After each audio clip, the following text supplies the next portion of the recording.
Good morning dear students. आज हम animal tissue में एपिथेलियल टिश्यू जो है उसके बारे में पढ़ेंगे कि एपिथेलियल टिश्यू के स्ट्रक्चर, उसके फंक्शन, उसके टाइप, लोकेशन, पोजीशन सब हमें वन बाय वन स्टडी करना है इस टिश्यू के अंदर। ठीक है, तो सबसे पहले हम देखते हैं कि ये टर्म दी किसने। एपिथेलियल टिश्यू के टर्म किसने दी बेटा? एक साइंटिस्ट हैं रुइस्क। ये साइंटिस्ट का नाम है रुइस्क। gave the word epithelium या gave the term epithelium, gave the term epithelium। ठीक है, और एपिथेलियम का मीनिंग जो है वो क्या होता है वो देखना है। देखिए हमें एपिथेलियम, एपिथेलियम एपिथेलियम वर्ड जो है बेटा वो दो से बना है, दो वर्ड से मिलके बना है एपिथेलियम। एक वर्ड है इसमें एपी और एक वर्ड जो है इसमें है वो है थीलिया। ठीक है, एपी का मतलब अपॉन, ऊपर के ऊपर। ठीक है, और जो थीलिया का मतलब है वो है ग्रोथ, मतलब किसी दूसरे टिश्यू के ऊपर ये प्रेजेंट होता है। इसकी ग्रोथ जो है किसी दूसरे टिश्यू के ऊपर होती है। जैसे नॉर्मली जो एपिथेलियल टिश्यू है वो कनेक्टिव टिश्यू से ऊपर मिलता है। ठीक है, कनेक्टिव टिश्यू के ऊपर जो टिश्यू प्रेजेंट होता है वो कौन सा होता है? एपिथेलियम होता है। ठीक है, तो इसको हम कैसे डिफाइन करें एपिथेलियम को? इसको हम डिफाइन कर सकते हैं ए टिश्यू which grows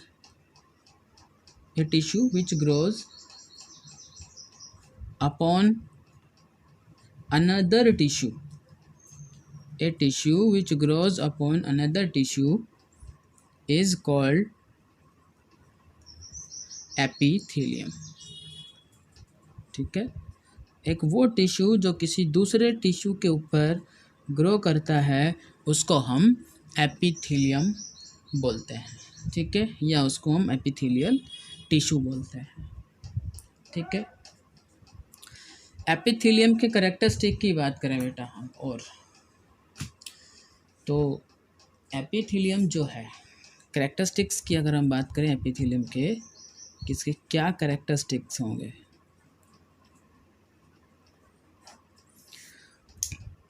तो एपिथेलियम जो है वो एक से ज़्यादा लेयर के अंदर प्रेजेंट हो सकता है। एपिथेलियम में जो सेल्स है, एपिथेलियल सेल्स जो है वो एक या एक से ज़्यादा लेयर में हो सकती है। ठीक है, मतलब कंपोज्ड ऑफ वन और more than one layer, more than one layers of cells. एक और एक से ज़्यादा सेल से ये बना होता है। ठीक है, जिसमें एक लेयर होगी, वन लेयर थिक होगा। जो एपिथेलियल टिश्यू वन लेयर्ड होगा या वन लेयर थिक होगा उसको हम क्या बोलते हैं? सिंपल एपिथेलियम बोलते हैं। सिंपल एपिथेलियम बोलते हैं हम उसको। ठीक है, और जिस टिश्यू के अंदर, जिस एपिथेलियम के अंदर एक से ज़्यादा लेयर होंगी, मोर देन वन या मोर लेयर, टू और मोर लेयर, वो का कंपाउंड एपिथेलियम। और इसी बेस पे एपिथेलियम को डिवाइड किया गया है, दो टिश्यू बनाए गए, वही सिंपल एपिथेलियम और कंपाउंड एपिथेलियम। ठीक है, तो यहाँ पर एक लेयर भी हो सकती है सेल की और एक से ज़्यादा लेयर भी हो सकती हैं एपिथेलियम टिश्यू के अंदर। ठीक है, जैसे यहाँ पर एग्जांपल इसमें देखो कंपाउंड एपिथेलियम में, तो ट्रांजिशनल एपिथेलियम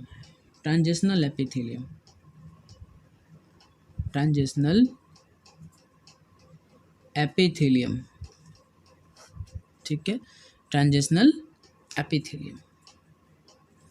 ट्रांजिशनल एपिथेलियम में 4 से 6 लेयर्स होती है, 4 से 6 लेयर्स होती हैं इसमें, ठीक है। इसके बाद भाई एपिथेलियम जो है वो एक्सटर्नल सरफेस को कवर करता है और जो इंटरनल ऑर्गन्स हैं उनको कवर करता है। कवर्स एक्सटर्नल सरफेस, बॉडी जो है उसका एक्सटर्नल सरफेस कवर करता है और इसके अलावा जो इंटरनल ऑर्गन्स हैं उनको कवर करता है। Cover external surface of the body and internal organs and cover internal organs, ठीक है। जो इंटरनल ऑर्गन्स हैं उनको भी ये कवर करता है, इंटरनल ऑर्गन्स। इसके अलावा भाई ये कैविटी जो होती हैं उनको भी कवर करता है, ठीक है। और lined cavities of the body, lined cavities of the body, जो बॉडी की कैविटीज़ हैं, सिलोमिक जो कैविटीज़ हैं उनको भी कवर करता है या लाइन करता है। इसके अलावा जब एम्ब्रियोनिक डेवलपमेंट होती है तो सबसे पहले यही टिश्यू डेवलप होता है। During embryonic development, during embryonic development epithelium originate first, epithelium originates first,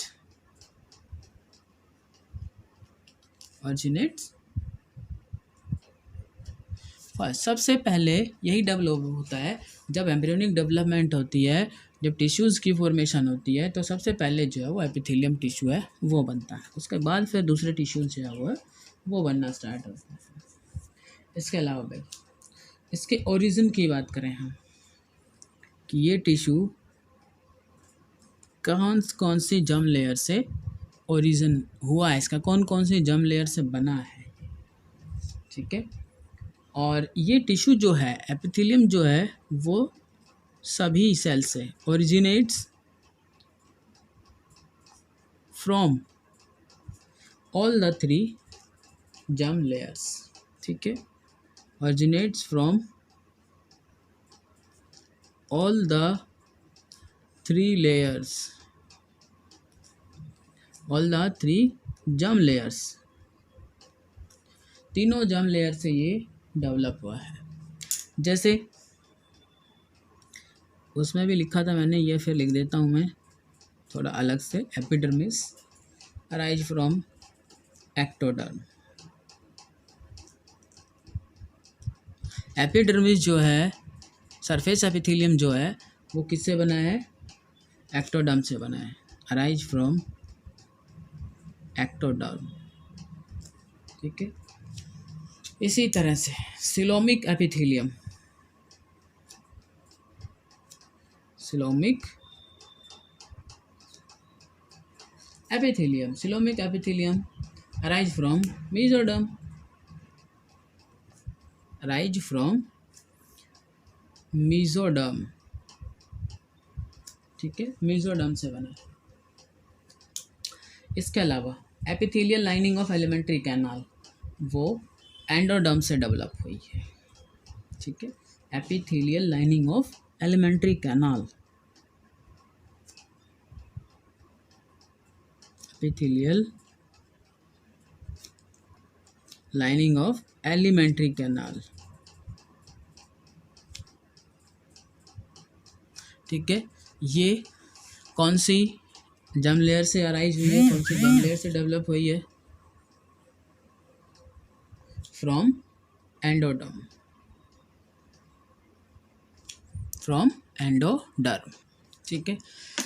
तो एपिथेलियल लाइनिंग जो एलिमेंट्री कैनाल की है वो एंडोडर्म से अराइज होती है, ठीक है भाई। तो इसका मतलब एपिथेलियम जो है वो तीनों तरह की जर्म लेयर से बना है, जिसमें एक्टोडर्म भी है, उससे भी डेवलप हुआ है, कहीं पर ये मीजोडर्म से डेवलप हुआ है और कहीं पर ये एंडोडर्म से डेवलप हुआ है।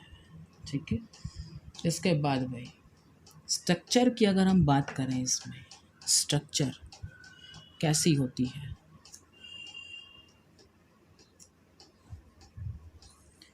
Structure consist of variously shaped cells.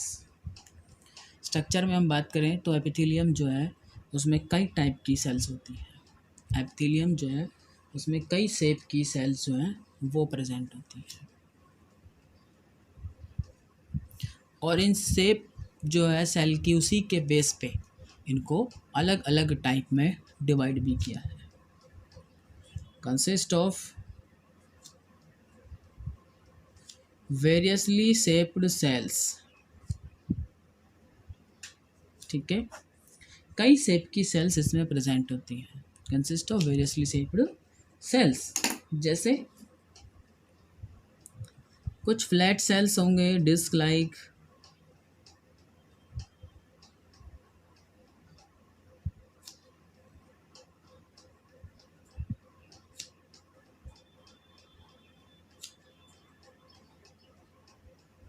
इस तरह की सेल्स होंगी।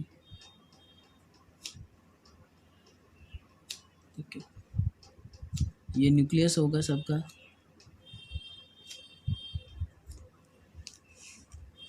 ये सभी इस तरह की सेल्स होंगी। कुछ इस तरह की सेल्स होंगी, कुछ सेल्स जो हैं वो बिल्कुल क्यूब लाइक सेल्स होंगी। ये कैसी सेल्स हैं? फ्लैट सेल्स हैं।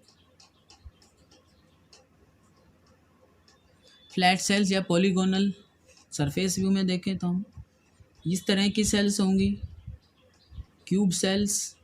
ठीक है, कुछ इस तरह की सेल्स होंगी।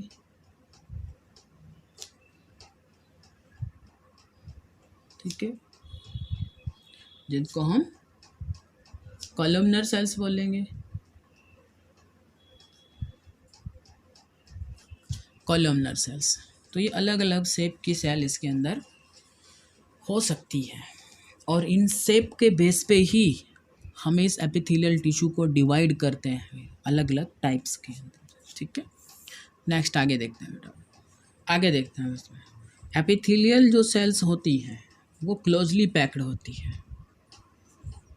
Sales are closely packed, closely packed होंगे, और इंटरसेलुलर स्पेस जो है वो नहीं होगा या ना के बराबर होगा।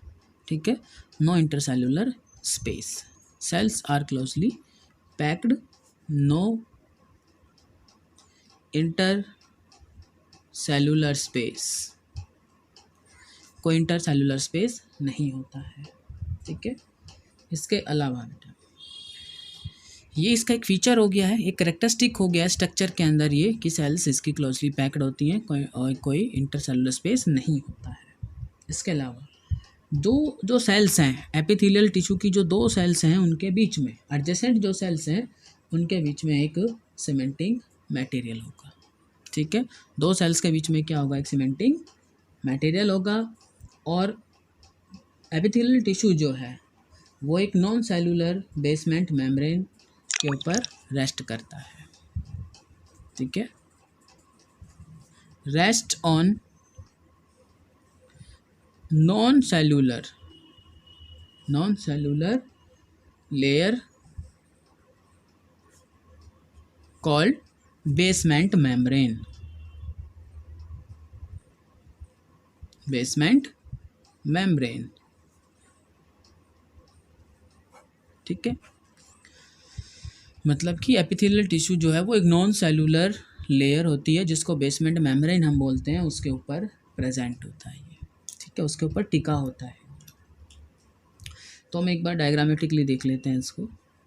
ये मान लीजिए इसमें टिश्यू होंगे, ये सेल्स होंगी टिश्यू की, इस तरह मान लीजिए सेल्स इसमें अरेंज हों, और ये ऐसे। ठीक है, और ये सेल्स होंगे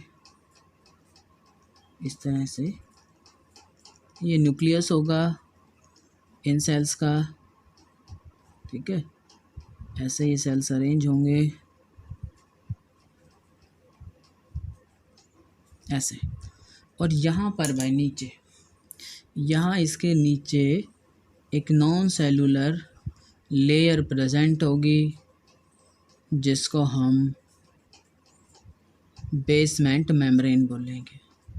ये यहाँ प्रेजेंट होगी, एक नॉन सेलुलर एक लेयर प्रेजेंट होगी जिसको बेसमेंट मेम्ब्रेन बोला जाता है। इसको क्या बोला जाता है? बेसमेंट मेम्ब्रेन बोला जाता है, ठीक है। तो ये टिश्यू की लेयर होगी, एपिथेलियल सेल्स की लेयर होगी एक, ठीक है। ये यहाँ न्यूक्लियस होगा, ठीक है। ये साइटोप्लाज्म होगा बेटा, और ये सेल की एक पूरी लेयर होगी, सिंगल सेल थिक होगा, ठीक है। और इसको हम बोलते हैं बेसमेंट मेम्ब्रेन, इसको बेसमेंट मेम्ब्रेन बोला जाता है, ठीक है। तो एक नॉर्मल जो एपिथेलियल टिश्यू का उसका एक स्ट्रक्चर है, ये स्ट्रक्चर के हिसाब से देखते हैं। इसके अलावा बेटा जो करेक्टरिस्टिक्स हैं उनके अंदर एक चीज़ आपको और याद रखनी है। अभी हम स्ट्रक्चर पढ़ रहे थे, स्ट्रक्चर के अंदर भी कुछ करेक्टरिस्टिक्स हैं इसके, वो आपको याद रखना है। जनरली ब्लड वेसल्स जो हैं यहाँ पर एब्सेंट होती हैं, generally blood vessels are absent, ठीक है। ब्लड वेसल्स एब्सेंट होती हैं। क्यों एब्सेंट होती हैं? उसके पीछे रीज़न है बेटा, due to no intercellular space, due to no intercellular space. Intercellular space के ना होने की वजह से ब्लड वेसल्स यहाँ एंटर नहीं कर सकती है, ठीक है। तो अब मेन बात ये आती है कि जब इंटरसेल्यूलर स्पेस नहीं है, ब्लड वेसल्स यहाँ पर एंटर नहीं कर सकते हैं, एब्सेंट हैं, तो फिर न्यूट्रिशन कहाँ से लेते हैं, ठीक है। तो फिर ये न्यूट्रिशन कहाँ से लेते हैं? न्यूट्रिशन जो है ये वो अंडरलाइंग कनेक्टिव टिश्यू से लेते हैं। Take nutrition from underlying tissue. Underlying tissue जो है जिसको ये कवर करती है, जो इसके नीचे जो टिश्यू है उससे ये न्यूट्रिशन लेती है। और अंडरलाइंग टिश्यू कौन सा है यहाँ पर? कनेक्टिव टिश्यू है। Take nutrition from underlying connective tissue, underlying connective tissue से ही अपना फूड लेती है। इसके अलावा और एक फीचर है इसका, have a good power of repair and regeneration, have a good power of repair and regeneration, ठीक है। रिपेयर और रीजनरेशन की इसके पास अच्छी पावर होती है भाई। एपिथेलियल टिश्यू में रिपेयर और रीजनरेशन की पावर अच्छी होती है, ठीक है। देखिए बेटा, अभी हमारे पास नाम आया था बेसमेंट मेम्ब्रेन का, तो अब हम बेसमेंट मेम्ब्रेन के बारे में पढ़ते हैं। बेसमेंट मेम्ब्रेन कैसी होती है भाई?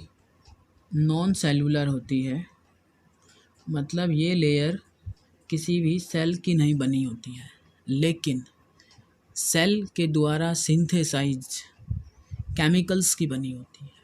सेल कुछ केमिकल सिक्रीट करती है, सिंथेसाइज करती है, सिक्रीट करती है, उसकी ये लेयर बनी होती है, सेल की बनी नहीं होती है।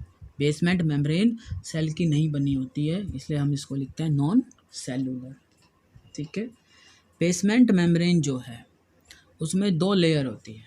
बेसमेंट मेम्ब्रेन जो है उसके अंदर दो लेयर होती है, दो लेयर्स में है, ठीक है। नॉन सेलुलर और टू लेयर्ड। नॉन सेलुलर है लेकिन दो लेयर प्रेजेंट होती हैं इसमें। और दो लेयर कौन कौन सी होती है यहाँ पे? दो लेयर में एक है बेसल लेमिना और एक है रेटिकुलर लेमिना। रेटिकुलर लेमिना, ठीक है। बेसल लेमिना आउटर होता है, थिन होता है, आउटर और थिन। मतलब ये जो लेयर है ये एपिथेलियम टिश्यू की तरफ होगी।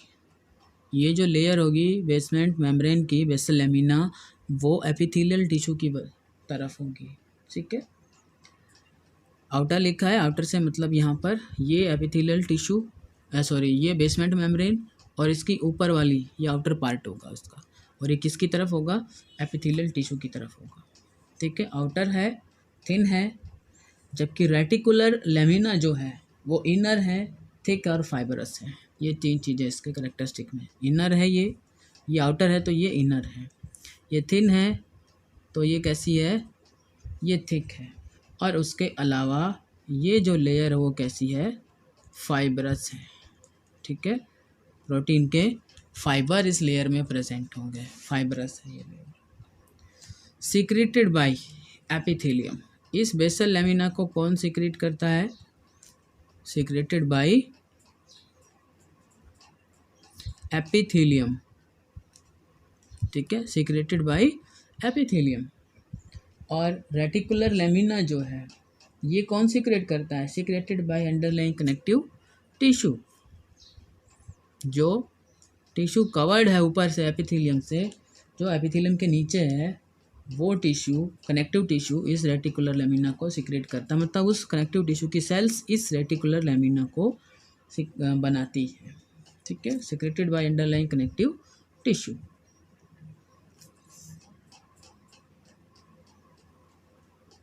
अंडरलाइंग कनेक्टिव टिश्यू, ठीक है। नेक्स्ट पोर्शन, नेक्स्ट पॉइंट देखते हैं।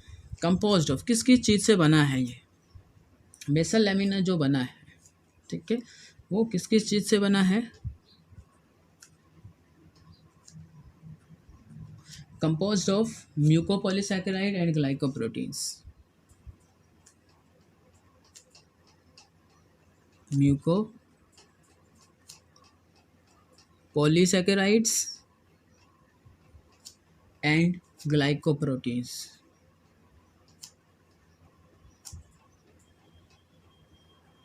एंड ग्लाइकोप्रोटीन्स, म्यूकोपॉलीसैकेराइड और ग्लाइकोप्रोटीन का ये बना होगा। बेसल लेमिना की लेयर जो है वो किसकी बनी होगी? म्यूकोपॉलीसैकेराइड और glycoproteins.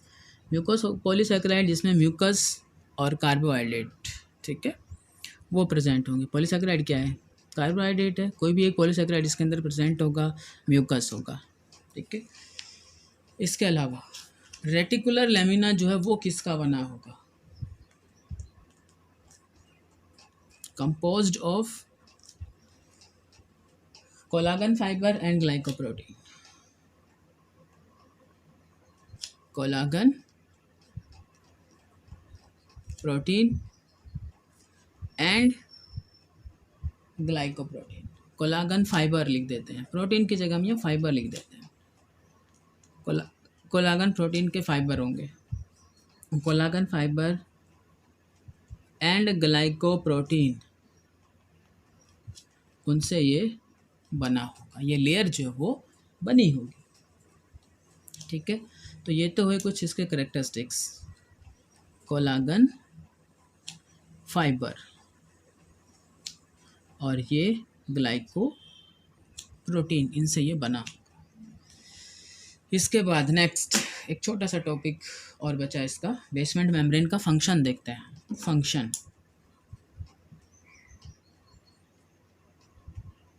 Function of basement membrane. Basement membrane का फंक्शन क्या है ये हम देखते हैं। तो प्रोवाइड फंक्शन की हम बात करें तो सबसे पहले प्रोवाइड इलास्टिक सपोर्ट। क्या प्रोवाइड करता है ये? इलास्टिक सपोर्ट प्रोवाइड करता है, ठीक है, provide elastic support.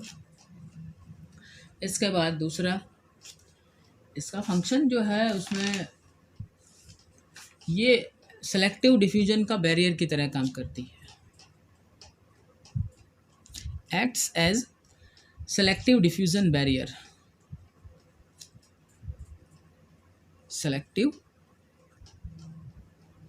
Diffusion barrier,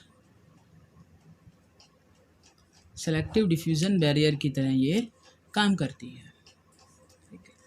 next point भाई, provide routes for migration, routes of migration for cell during development.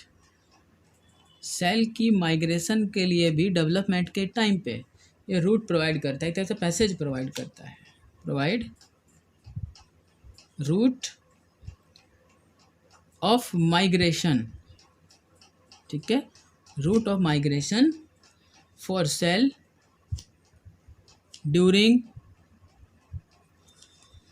Growth, during development या ग्रोथ, ड्यूरिंग डेवलपमेंट, ठीक है। तो ये था बेसमेंट मेम्ब्रेन के फंक्शंस, और आज हम इस लेक्चर में बेसमेंट मेम्ब्रेन तक ही पढ़ेंगे। कल जो लेक्चर होगा, कल जो वीडियो होगा उसमें हम इसकी जो एपिथेलियल सेल्स है उसकी मेम्ब्रेन, प्लाज्मा मेम्ब्रेन की कुछ मॉडिफिकेशंस और सेल्स जो हैं, एडजेसेंट सेल्स जो हैं उनके बीच में कुछ जंक्शंस को पढ़ेंगे। फिर उसके बाद में हम इसके टाइप जो है वो स्टार्ट करेंगे, टाइप पढ़ेंगे फिर इसके, ठीक है। तो आज के लिए इतना ही है। थैंक यू बेटा। ओके।